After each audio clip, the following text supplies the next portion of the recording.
Welcome to the Untested Chef, episode 2. Alright, today we're going to be doing a brisket. Going to just prep it for tonight. We got to get ready. Obviously it's nighttime outside, so we got to get everything put together. So in the morning we wake up and start putting this thing on the smoker.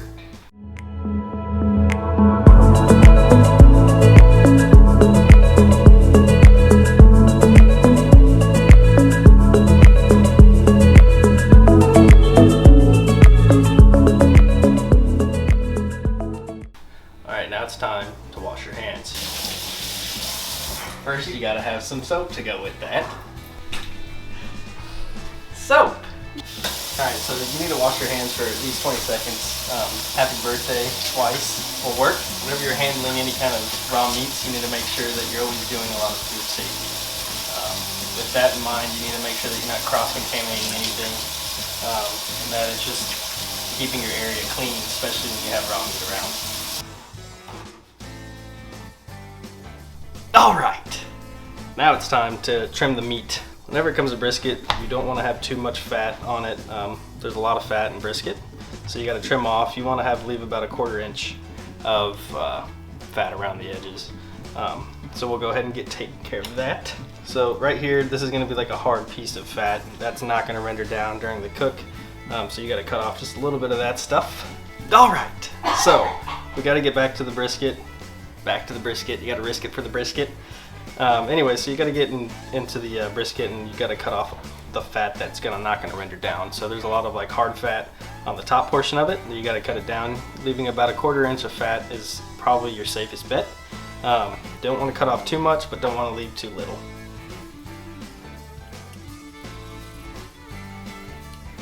So another thing is that whenever you're cutting the brisket, you want to get to the cleaner side of it, so you want to take off just a little bit of the top part of the fat. Otherwise it will, kind of just get soggy. You don't want that, and it helps also adhere the salt and pepper when you salt it.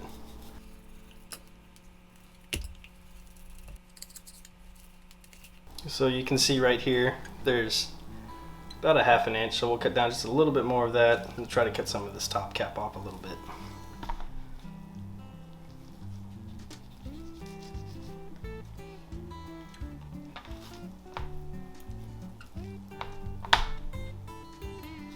That's your knife holder.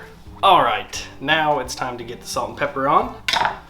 So you don't want to use too much, but you don't want to use too little.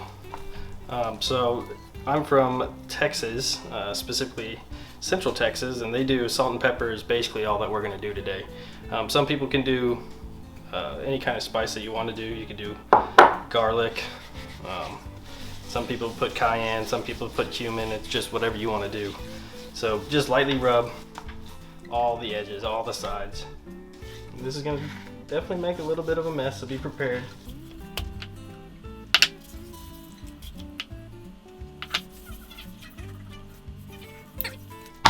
Alright, and that's the brisket.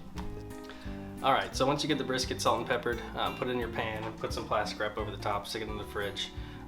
It is about 10:30 my time, so I'm going to go ahead and put it back in the fridge, and then about 5:30 in the morning, I'm going to go ahead and start up the smoker, and then by about 6 o'clock, we're going to stick this bad boy on the grill.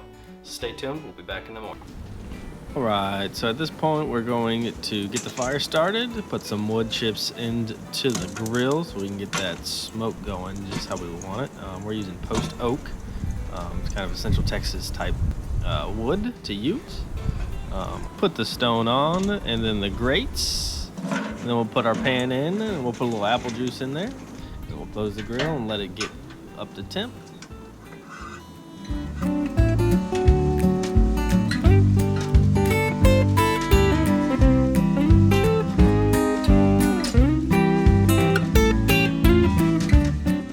Alright, once the grill gets up to temp, we're looking for about 275 is going to be our magic spot. It's going to fluctuate a little bit.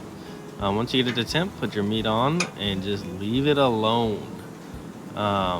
We put a probe in just to kind of help with the temperature regulation so we can watch it from the inside of the house. But just make sure that you are not opening that grill up very often. Alright, so once the internal temp hits 180, we're going to use a Texas crutch. So that's just going to wrap it up in some parchment paper before we put it back onto the grill, because at this point it's done getting to smoke. And at this point we just wanted to bring up the temp and render down the fats. Once you start getting above 180, it is going to skyrocket towards that special temp of 203. Alright, so this was a 5-pound brisket, so it is now finished after about 7.5 hours. So let's get this bad boy inside. Alright, once you get your brisket off the grill, you want to let it rest for an hour. So what I do is I wrap this bad boy in a towel, and then I put it in a cooler for about an hour. So once we get the cook finished, put it in your cooler, let it sit for an hour, and then we can cut it. The most exciting part for me is to cut it. So there's a couple things here to keep in mind. Whenever you're cutting a brisket, you don't want to go along with the grain, you want to go against the grain. All right, let's take a look at this bad boy.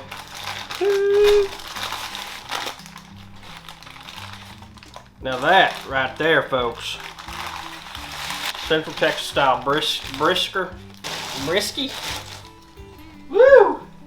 Alright, so I wanted to give a shout out to my buddy Luke. He kind of helped walk me through a little bit of this. I haven't done this a ton of times, but I've eaten tons of brisket and I know what it tastes like, so I mean anybody can do that. But anyway, so just want to give a shout out to him. Anyway, so this is the brisket once it's all completed and done. So look at that bad boy. Alright, so since we did a brisket that's just the fatty side, we didn't do a full brisket, I cut it right here in the middle on the brisket, so this is going to be the point that we're going to start.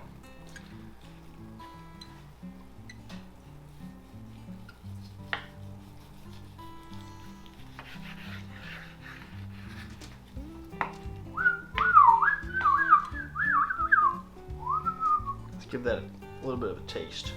You gotta taste that.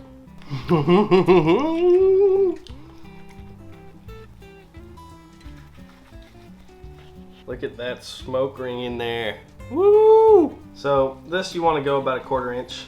So that is a Central Texas style brisket. Today it took me about 7 hours from start to finish, because this was about a 5-pound piece. So it doesn't take as long as like a full-size brisket. So that's just kind of something to keep in mind as you go. One of the people that I really look up to as far as cooking is obviously Aaron Franklin. He's huge in Central Texas. He's got a lot of knowledge about how to cook briskets, and just all around is some of the best brisket. There's plenty of other good ones out there. I could go on a list forever, but that one's one that the guy just really knows how to do a good brisket. Anyway, we really appreciate you guys tuning in today, watching the Untested Chef. This is our brisket, and we hope that you guys can try this at home. We used a green egg, and it was pretty easy overall for being a green egg. So you just make sure that you do all of the steps, and you'll get to the point where you'll have a great brisket. We appreciate you guys tuning in today. Hope you guys have a good day, and we're gonna eat some brisket.